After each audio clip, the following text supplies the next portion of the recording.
What's up, y'all? Welcome to another episode of Urban Exegesis, interpreting culture through the lens of scripture. My name is Dr. D. First of all, I want to thank my subscribers for subscribing to the channel. If you're new to the channel, don't forget to hit that like and that subscribe button, plus hit that notification bell.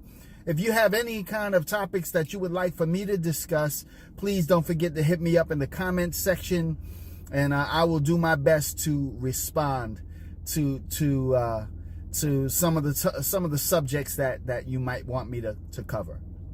Well, as you can see, today we're in a vehicle and we are going on a ride. Not a physical ride, we're going on a historical drive. And I want to talk about the historical influence of Puerto Ricans on hip-hop culture. Because as quiet as it's kept, the Puerto Rican people helped to shape and develop hip-hop culture as we know it. Now, automatically, when we talk about hip-hop, we think rap. I'm not talking about rap. Rapping is part of it. I'm talking about the elements that make up hip-hop culture. The DJ, the MC, the graffiti writer, and the b-boy. Those are the four elements that make up hip-hop culture. And the Puerto Rican people, Puerto Ricans, were influential in helping to develop this subculture within the inner cities, primarily starting in the Bronx, the South Bronx. Why do I want to talk about this? Why is this important? Because I'm a history teacher, and as a historian, I like to deal in history and historical facts. And the historical facts are these: that, and let me preface it with this: I can only speak to what I saw. I can't speak to what anybody else saw. I can speak to what I saw in my community.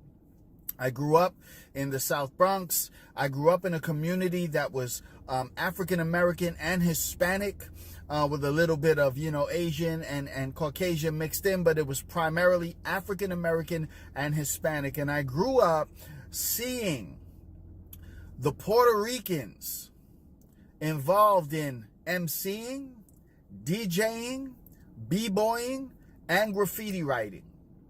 Those are who I saw. Were the African Americans doing it? Absolutely. But I think in this day and age, we really get no credit for what we helped to spark. When I think about the Puerto Ricans that should be on the list of those who helped to create this urban subculture that is now $1 billion a year industry, I think about probably one of what they called one of the first DJs, one of the first Puerto Rican DJs in hip hop, and that is DJ Charlie Chase, with the Cold Crush Brothers. All right, he was a Puerto Rican DJ. But before that, we even have Disco Wiz. He DJ'd with Grandmaster Caz back in the 70s. He was a Puerto Rican DJ. We have people like Ruby D from the Fantastic Romantic 5 MCs. He was a Puerto Rican. So we got Charlie Chase, Disco Wiz, Ruby D. But within that, of course, later on we have Frankie Cutlass, DJ Frankie Cutlass. We have Fat Joe, and of course we have Big Pun, and I'm gonna get back to Big Pun in a minute. But those people that we see, can't forget, forgive me, the devastating Tito from the Fearless Four, one of the best MCs to ever do it, before his time, no doubt about it. When we hear about the story of Fat Joe and him discovering Big Pun, he's going to, the neighborhood bodega, and he sees a cipher of Puerto Ricans, dudes on the block, and they're MCing, and Pun comes out, and he starts to MC, and Joe loves it. That was commonplace. You saw Puerto Ricans MCing all the time. That wasn't something new.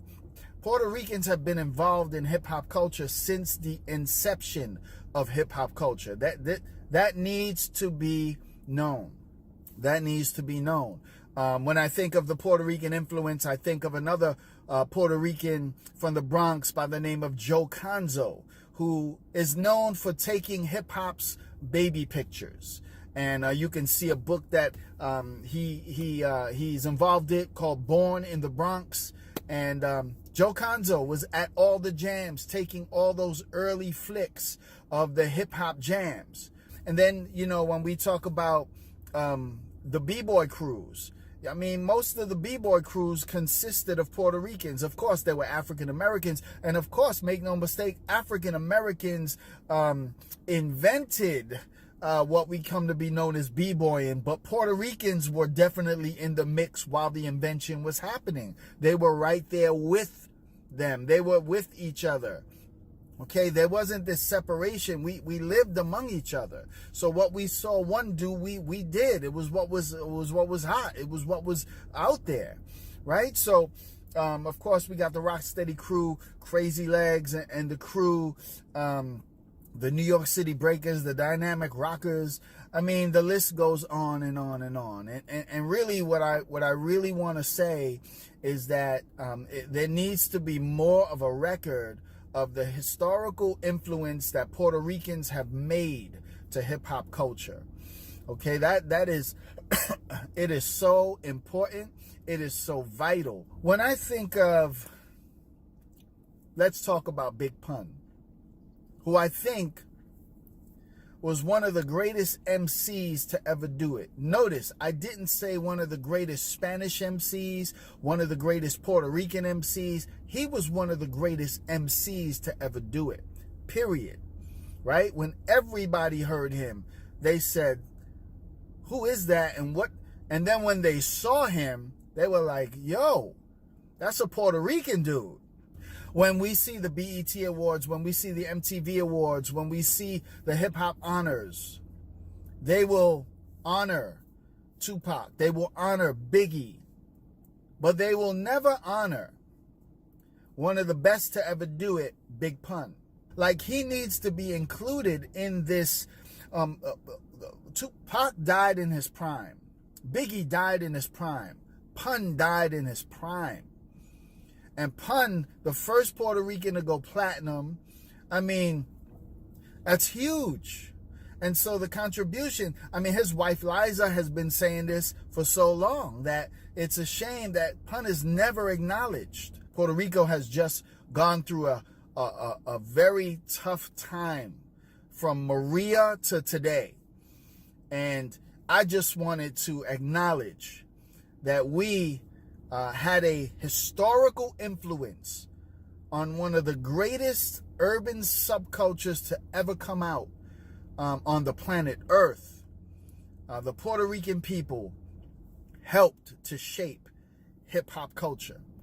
I might be missing some names of people that I might have forgotten. Oh, the Fat Boys, Prince Marky D, Puerto Rican. I mean, some of the greats, Puerto Ricans. Right? So we can't forget the people that contributed to this $1 billion a year industry. And I think more needs to be said. I think it needs to be written in the history books of hip hop that the Puerto Rican has definitely helped to shape the hip hop culture. Please leave your comments, your likes, your dislikes, your concerns. Thank you for tuning in to another episode of Urban Exegesis. My name is Dr. D.